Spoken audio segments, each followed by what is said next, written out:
കഴിഞ്ഞ തെരഞ്ഞെടുപ്പിൽ UDF-ന്റെ വലിയ വിജയത്തിന് പിന്നിൽ ന്യൂനപക്ഷ വോട്ട് ഏകീകരണം ഒരു പ്രധാനപ്പെട്ട ഘടകമായിരുന്നു. അതിനനുഗുണമായ സ്ഥിതിവിശേഷം അക്കാലത്ത് ഉണ്ടാകുകയും ചെയ്തിരുന്നു. നമുക്കറിയാം, കഴിഞ്ഞ തവണ ഇത് BJP അധികാരത്തിൽ നിന്ന് മാറ്റുന്ന തെരഞ്ഞെടുപ്പാണ്. അതിന് കോൺഗ്രസ് വരണം എന്നുള്ള നിലയിലുള്ള വലിയ തോതിലുള്ള വോട്ട് ഏകീകരണം പല കേന്ദ്രങ്ങളിലും ഉണ്ടായി.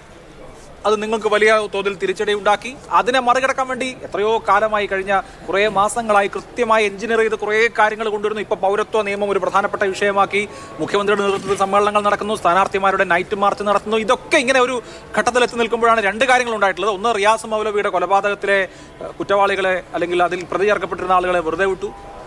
രണ്ടാമത്തേത് ഇപ്പോൾ SDPIയുടെ പിന്തുണ. SDPIയുടെ പിന്തുണ എന്ന് പറയുമ്പോൾ SDPI 10 കൊല്ലം മുമ്പ് പോലും വളരെ നമ്മുടെ ഈ ബാറ്റിൽ ഗ്രൗണ്ട് മണ്ഡലങ്ങളിൽ 15,000-20,000 വോട്ട് വാങ്ങിയിട്ടുള്ള പാർട്ടിയാണ്. അപ്പോൾ ആ പാർട്ടിയുടെ പിന്തുണ എന്ന് പറയുമ്പോൾ അവർക്ക് കുറേ കേഡർ വോട്ടുകളുണ്ട്. അവരൊരു അറിയാലോ, പോപ്പുലർ ഫ്രണ്ടുമായി ബന്ധപ്പെട്ടൊക്കെ നിൽക്കുന്ന പ്രസ്ഥാനമാണ്, അവർക്ക് കേഡർ വോട്ടുമുണ്ട്. അപ്പോൾ അങ്ങനെ നോക്കുമ്പോൾ വീണ്ടും നിങ്ങൾ എന്താണോ ഭയപ്പെട്ടിരുന്നത് അതേ ന്യൂനപക്ഷ വോട്ട് ഏകീകരണത്തിനുള്ള എല്ലാ സാധ്യതകളും ഒരുങ്ങുകയാണ്. അതിൽ ഒരു ഘടകമായി SDPI വോട്ടും വർദ്ധിക്കും.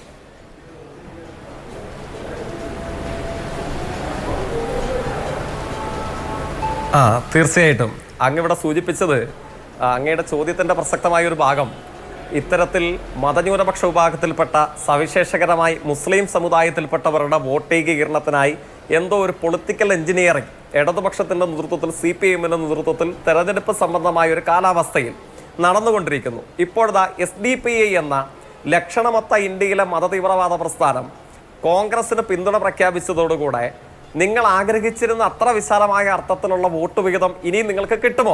ഇതാണത് അങ്ങയുടെ ചോദ്യത്തിൻ്റെ രത്നച്ചുരുക്കം. ഞാൻ ആ ചോദ്യത്തിൻ്റെ മറുപടിയിലേക്ക് തന്നെ വരാം. പക്ഷേ ബാക്കി എല്ലാ പ്രതിനിധികളുടെയും വാദം എനിക്ക് കേൾക്കാൻ പറ്റിയില്ല. പക്ഷേ ബഹുമാന്യനായ BJP രാഷ്ട്രീയത്തിൻ്റെ പ്രതിനിധിയായി ഈ ചർച്ചയിൽ പങ്കെടുക്കുന്ന മാന്യൻ അങ്ങയുടെ ചില ചോദ്യങ്ങളോട് പ്രതികരിക്കുകയുണ്ടായി. അപ്പോൾ അദ്ദേഹത്തിൻ്റെ ചില അഭിപ്രായങ്ങളും പറഞ്ഞു. പക്ഷേ പറഞ്ഞു വരവേ അദ്ദേഹം സൂചിപ്പിച്ചത് എന്താണ്? അങ്ങെന്തോ ഒരു പൊളിറ്റിക്കൽ ട്രോൾ നമ്മുടെ വയനാട് MP-ക്ക് നേരെ നടത്തി. ആ വയനാട് MP-ക്ക് നേരെ നടത്തിയ പൊളിറ്റിക്കൽ ട്രോളിനെ അദ്ദേഹം വിശേഷിപ്പിച്ചത്, വിശകലനം ചെയ്യവേ, ചുക്കും ചുണ്ണാമ്പും അറിയാത്തവൻ എന്നൊരു വാചകത്തോട് കൂടിയിട്ടാണ്. ഞങ്ങൾ ഈ കേരളത്തിൽ കോൺഗ്രസിനെ അതിശക്തമായി എതിർത്തുകൊണ്ടാണ് 20 മണ്ഡലങ്ങളിൽ മത്സരിക്കുന്നത്. വയനാട് MP-യോടക്കം ഞങ്ങൾക്ക് തീർത്താൽ തീരാത്ത രാഷ്ട്രീയ വിയോജിപ്പുണ്ട്. ഞങ്ങൾ അദ്ദേഹത്തിൻ്റെ രാഷ്ട്രീയമായ ദുർബലതയെ, അദ്ദേഹത്തിൻ്റെ നിലവാരമില്ലായ്മയെ, അദ്ദേഹത്തിൻ്റെ നിലപാടുകളുടെ പൊള്ളത്തരങ്ങളെ, വർഗീയതയ്ക്ക് കീഴടങ്ങാൻ സാധ്യതയുള്ള മൃദുവർഗീയ സമീപനങ്ങളെ ഒക്കെ വിമർശിക്കാറുണ്ട്. പക്ഷെ നമ്മളുടേതുപോലെ ഒരു ചാനൽ 4-ൽ വന്നിരുന്ന ആളുകൾ ശ്രദ്ധിക്കുന്ന ഒരു സംവാദ മുറിയിൽ വന്നിരുന്ന എതിർ രാഷ്ട്രീയത്തിൽ പെട്ടു എന്ന ഒറ്റ കാരണം കൊണ്ട് ഒരാളെ, ആദരണീയനായ ഒരു ദേശീയ രാഷ്ട്രീയ പ്രസ്ഥാനത്തിന്റെ ഭാഗമായി നിൽക്കുന്ന ഒരാളെ അവൻ എന്നൊക്കെ വിശേഷിപ്പിക്കുന്നത് ശരിയാണോ?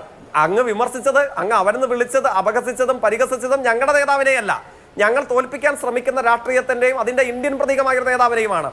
പക്ഷേ അത് മര്യാദയുള്ളതാണോ എന്ന് ആദരണീയനായ BJP പ്രതിനിധി അങ്ങയുടെ അവസരത്തിൽ അങ്ങ് പരിശോധിച്ച് പറയേണ്ടതാണ്.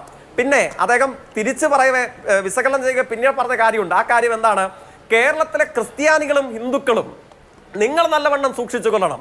പാലാ ബിഷപ്പ് ഹൗസിലെ ബിഷപ്പും അവിടുത്തെ ക്രിസ്തുമത വിശ്വാസികളും മധ്യ കേരളത്തിലെയും മറ്റിടങ്ങളിലെയും ആളുകളും ഒക്കെ നല്ലവണ്ണം ഓർത്തുകൊള്ളണം. ഈ മലരും കുന്തിരിക്കവും മറ്റുമൊക്കെ എടുത്ത് ഈ സംഘം ഇങ്ങ് വരാൻ പോകുകയാണ്.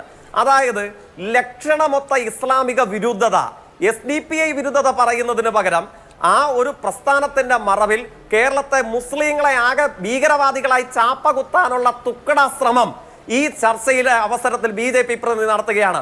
ഇത് ഇപ്പോഴുള്ളതല്ല, ഇത് ലാൽകൃഷ്ണ അദ്വാനിയുടെ കാലം മുതലുള്ളതാണ്. Every Islam is not a terrorist but every terrorist is an Islam. ഇതായിരുന്നു ഇവരുടെ പ്രചരണം. എല്ലാ മുസ്ലിങ്ങളും തീവ്രവാദികളല്ല, പക്ഷെ നിങ്ങൾ പരിശോധിക്കുക, എല്ലാ തീവ്രവാദികളും മുസ്ലിങ്ങളാണ് എന്ന അറപ്പുളവാക്കുന്ന വർഗീയ വിഷം കേരളത്തിലും ഇന്ത്യയിലും പ്രചരിപ്പിച്ചത് ഇക്കൂട്ടരാണ്. അതിന്റെ ഇപ്പോഴത്തെ പതിപ്പാണ് നമ്മൾ ഈ ചർച്ചയിൽ കേട്ടുകൊണ്ടിരുന്നത്. ഇവരെന്താ പറയുന്നത്? അങ്ങ് ക്രിസ്തുമത സ്നേഹം പറയുന്നു. നിങ്ങൾ ഈ ചെയ്തു കൂട്ടിയ സമീപ ദിവസങ്ങളുടെ അനുഭവങ്ങൾ ഞാൻ വിശദീകരിക്കണോ? ഞാൻ ഉത്തരേന്ത്യയിലേക്കൊന്നും പോകുന്നില്ല. അങ്ങേക്കറിയുമോ BJP പ്രതിനിധി കോഴിക്കോട് ഒളവണ്ണ? അങ്ങ് മറക്കാൻ ശ്രമിച്ചാലും ഞങ്ങൾ മറന്നിട്ടില്ല. സിസ്റ്റർ കുസുമം മിഷണറീസ് ഓഫ് ചാരിറ്റിയുടെ പ്രവർത്തകയായിരുന്നു. ആദരണീയായ മദർ തെരേസയുടെ പിൻഗാമി അടിച്ച് തലയോട് തകർത്ത് കോഴിക്കോട് ആശുപത്രിയിലാക്കി. ആ ഉളവണ്ണയിലേക്ക് ആരാ സിസ്റ്റർ കുസുമത്തെയും മിഷണറീസ് ഓഫ് ചാരിറ്റിയിലെ സന്യാസിനിമാരെയും അടിച്ച് തല തകർത്ത് ആശുപത്രിയിലാക്കിയത്? BJP പ്രതിനിധി അങ്ങയുടെ പിൻഗാമികൾ. അങ്ങയുടെ സഹയാത്രികർ, അങ്ങയുടെ BJP നേതൃത്വം, RSSന്റെ പ്രചാരകർ ഇവിടെ സുവിശേഷ പ്രഘോഷണത്തിന് വന്നവരല്ല. മദർ തെരേസയുടെ പിൻഗാമികളെ തലയോട് തകർത്ത് അടിച്ച് ആശുപത്രിയിലാക്കിയ നിങ്ങളാണോ ഇവിടെ വന്നിരുന്നത് ക്രിസ്ത്യൻ പ്രേമം പറയുന്നത്? മണിപ്പൂരിൽ നഗ്നരാക്കി പെൺകുട്ടികളെ കയ്യാമം വെച്ച് പള്ളി തകർത്ത്, മിഷണറിമാരുടെ ആരാധനാലയം തകർത്ത്, കന്യാസ്ത്രീകളുടെ മഠം തകർത്ത്, ബിഷപ്പുമാരുടെ ആരാധനാ കേന്ദ്രങ്ങൾ തകർത്ത്, കല്ലിന്മേൽ കല്ല് ശേഷിക്കാതെ വംശഹത്യക്ക് നേതൃത്വം നൽകിയ നിങ്ങളാണോ കേരളത്തിൽ വന്നിട്ട് ക്രിസ്ത്യൻ സ്നേഹത്തെ സംബന്ധിച്ച് പറയുന്നത്? ഗ്രഹാം സ്റ്റെയിൻസിനെയും 2 പിഞ്ചുകുട്ടികളെയും, ഒരാളുടെ പേര് ഫിലിപ്പ്, ഒരാളുടെ പേര് തിമോത്തി, ഒരാളുടെ പ്രായം 7 വയസ്സ്, ഒരാളുടെ പേര് 3 വയസ്സ്, ജീപ്പിൽ ഉറങ്ങിക്കിടക്കവേ പെട്രോൾ ഒഴിച്ചും കച്ചിയിട്ടും കത്തിച്ച് കൊന്നുകളഞ്ഞു. ആരായിരുന്നു ആ നരാധമനെ കേന്ദ്രമന്ത്രിസഭയുടെയും കേന്ദ്രമന്ത്രിസഭാ അധികാരത്തിന്റെയും ഭാഗമാക്കി? ആരായിരുന്നു?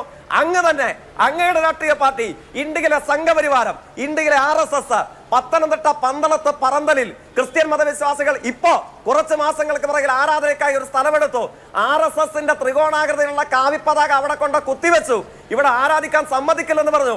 അങ്ങോട്ടേക്ക് വന്നിറങ്ങിയ മനുഷ്യന്റെ പേര് പിണറായി വിജയൻ. ഈ പരിപാടി ഇവിടെ നടപ്പില്ല എന്ന് പറഞ്ഞു. ആത്മവിശ്വാസത്തോടു കൂടെ അവർ സ്വീകരിച്ചു. ഇവിടെ മാരാമൺ കൺവെൻഷൻ നടത്തില്ല എന്ന് 994 ശേഷം പ്രഖ്യാപിച്ചത് ആരാ? ശശികലയെ നിങ്ങൾ ഓർക്കുന്നില്ലേ? ആ പ്രഖ്യാപനം നടത്തിയ വിദേശ മിഷണറിമാർ കേരളത്തിൽ കാല് കുത്തിയാൽ കാല് വെട്ടുമെന്ന് പറഞ്ഞവരാരാ? നിങ്ങളല്ലേ? RSS അല്ലേ? നിലയ്ക്കലിൽ കലാപമുണ്ടാക്കാൻ ശ്രമിച്ചവരാരാ? നിങ്ങളല്ലേ? RSS അല്ലേ? എന്നിട്ട് വന്നിരുന്ന് ഇവിടെ വർഗീയ വിഭജനം ഉണ്ടാക്കാൻ, ഇസ്ലാമിക വിരുദ്ധത പ്രചരിപ്പിക്കാൻ, SDPയെ തള്ളി പറയുന്നതിന് പകരം ഒരു സമുദായത്തെ ആകെ ക്രിസ്ത്യൻ വിരുദ്ധർ, ഹിന്ദു വിരുദ്ധർ എന്നാക്കി ഇവിടെ കലാപമുണ്ടാക്കാൻ, കലുഷിതമാക്കി അന്തരീക്ഷം ഉണ്ടാക്കാൻ വേണ്ടി ശ്രമിക്കുന്നു. ഞാൻ ചരിത്ര വസ്തുതകളാണ് പറഞ്ഞത്. ഇതൊന്നും കേരളത്തിന്റെ മതനിരപേക്ഷ പൊതുപദം മറന്നിട്ടില്ല. അങ്ങ് ഓർമ്മയിലിരിക്കട്ടെ. ഒറ്റ വാചകത്തിൽ ആങ്കറുടെ ചോദ്യത്തുള്ള മറുപടി അവസാനിപ്പിക്കാം. ഞങ്ങൾ ഗസയ്ക്ക് വേണ്ടി സമരം ഇറങ്ങിയിട്ടുണ്ട്. ഞങ്ങൾ മണിപ്പൂരിന് വേണ്ടി സമരം ഇറങ്ങിയിട്ടുണ്ട്. അക്രമം ഏറ്റുവാങ്ങേണ്ട വരുന്ന മനുഷ്യർ ഒളവണ്ണയിലായാലും ഗസയിലായാലും മണിപ്പൂരിലായാലും അവരോടൊപ്പം ഞങ്ങളും ഉണ്ടെന്ന് പറയുന്നത് ഒരു പൊളിറ്റിക്കൽ എഞ്ചിനീയറിംഗ് അല്ല. NV കൃഷ്ണമാര്യരുടെ കവിതയുണ്ടല്ലോ, ആഫ്രിക്കൻ അടിമയുടെ പുറത്ത് ചാട്ടവാറടിയേക്കുമ്പോഴും ഇവിടെ എന്റെ പുറം പൊളിയുന്നു. ആ രാഷ്ട്രീയത്തിന്റെ ഭാഗമാ.